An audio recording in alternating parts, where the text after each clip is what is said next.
second area of ease of doing business is what SEBI itself does internally.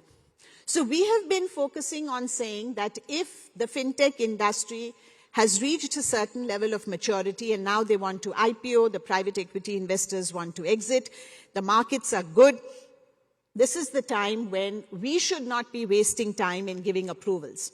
So if you see the chart, we've been tracking this for the last roughly 12 quarters.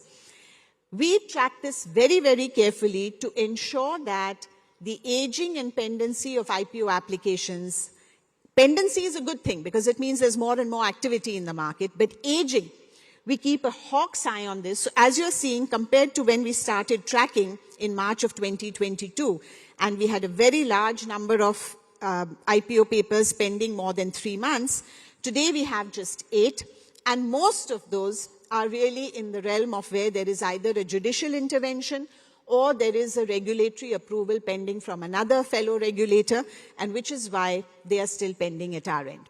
So this effort on our part will continue, that we need to facilitate that SEBI does everything it can to speed up approvals. Similarly, in terms of actual participation in the market, so this is for stockbrokers, DPs, investment advisors, research analysts, RTAs.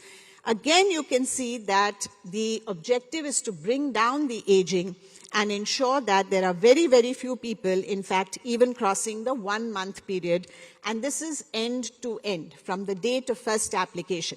In SEBI, we don't count it from what generally is considered in bureaucratic circles as from the last date of receipt of all information, because that has a big loophole that if an officer is not being able to conclude his work, he simply asks another question and his clock gets reset, right? So we don't allow that in SEBI. We track this from the date of first application, and we ensure that people are not wanting and waiting for approvals when there is so much opportunity in the market.